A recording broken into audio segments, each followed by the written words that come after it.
Welcome to our first week of our August newsletter where we're going to talk about snowbirds or people who are able to work remotely and don't have to be here in Minnesota and western Wisconsin during our cold winters.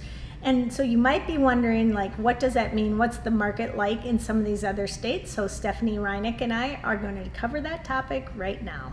So let's talk about not only the market here, but we have a lot of clients, past clients, future clients that are going to be snowbirds.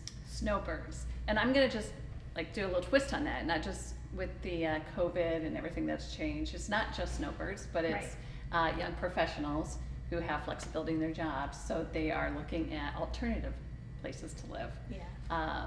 And we know a lot of people ourselves that are looking to be snowbirds in places like Texas, Arizona, Florida obviously is a big one. And so I guess the question is, how does that look compared to our market right now? Right. It's just as crazy.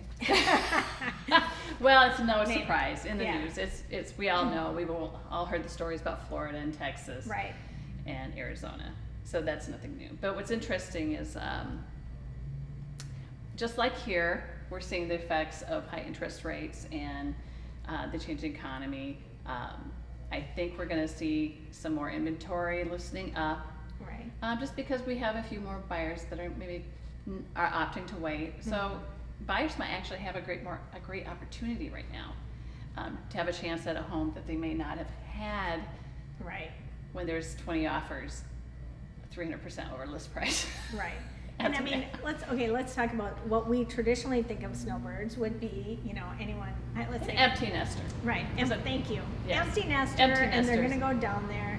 And so their hot season for people coming down is probably going to start September, October, looking. Yeah, so September, October is a great time to look. Typically they want to be down there. I'm not going to speak for every snowbird, but the ones that I know like to be down there through March, April. And then they come back. So, and the people I'm working with are looking now for a place. So this is a great time. And the people who are listing in those places are listing now.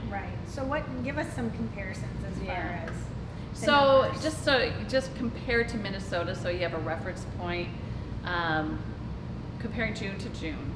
The median sale prices have increased.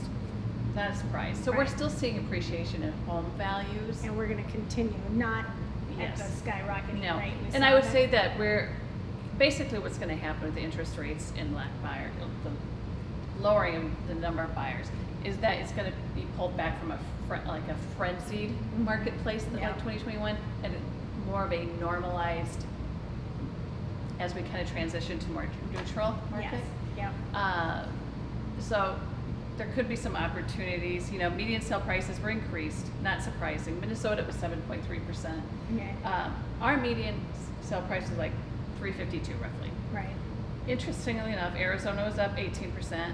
They're like $467. A little bit higher. Yeah, Florida 21% almost, and then $411 is their median sale price. And Texas was up about 16% by $386. So it's just straight across the board. What we're seeing here is happening everywhere. Home appreciation is still happening. Again, that's a story of supply and demand. We just had so many buyers. We had so little inventory, and that's just interest rates ridiculously low. Yes. And so that's just going to keep happening until that inventory loosens up. This is where I think the opportunity is for someone who's looking to become a snowbird right now. The number of homes sold have been down across the board. Not huge, but anywhere from 12 to 20%. That could be an opportunity for someone looking to buy. It just indicates that it might be a little bit easier to get that home. Sold above list price, that's slightly down, but that's not going to be any surprise. I mean, my gosh, in Minnesota, it was like 61% of the homes sold were above list price. And what's funny about that is she told me that stat earlier, and I was like, I thought it was 100%. Like so every home we saw. I thought it was a little low. I'm like Really? Just 61? Where was that 40%? I know. We I didn't feel see that. it. Right. Arizona was like 43% above of the homes sold. Florida is 39, and Texas was 52. But here's another thing. This is why I think there's an opportunity. Homes with price drops. Those numbers went up across the board. Yeah. We haven't been seeing that. That means they're sitting there a little bit. Maybe people got a little aggressive with their list price. It just means that we are transitioning. We're just becoming more like a normal market. So, here's a point, and we've had some listings come on where we have looked at the comps on them. When we look at comps that sold within the last 90 days, let's even 60, those homes were priced 60 to 90 to 120 days ago when it was still Crazyville. And now, so of course we're seeing those, but that's our comps. So we have to take those comps and kind of ease project them down. Yeah, let's be reasonable. Right. And I think that's what agents who don't know the market as well, sellers who are a little too aggressive, kind of took those numbers and kind of a market is not static. It fluctuates. So you have to understand where the trend is going. Right. And have your pulse on that so that you can price it right. So you're not sitting there for too long. Right. And then what happens when you sit there too long? You end up with less than you probably would have had if you just priced it right out the gate. Right, exactly. But this is interesting to me because I know people who are looking, and I'm like, it might be a good time to actually jump because with more price decreases, with fewer buyers in the market, you just might have a better shot at getting in that home and getting, not sitting here in January when it's 30 below. Yeah. Or what interestingly enough, some areas that it's interesting to me is the popularity of these small cities or big or big towns, however you want to look at it. A lot of the young professionals are doing that, and so are retirees, and they're looking for like outdoor space. College towns are pretty popular with retired people. Because they have a lot going on. Right, because usually there's the education, continuing education. There's usually like dining and that kind of thing. So it could be a really interesting time for people to finally jump as it kind of eases into it. Are you thinking about it? I'm always thinking about it. I know. Where should we go? But where should I go?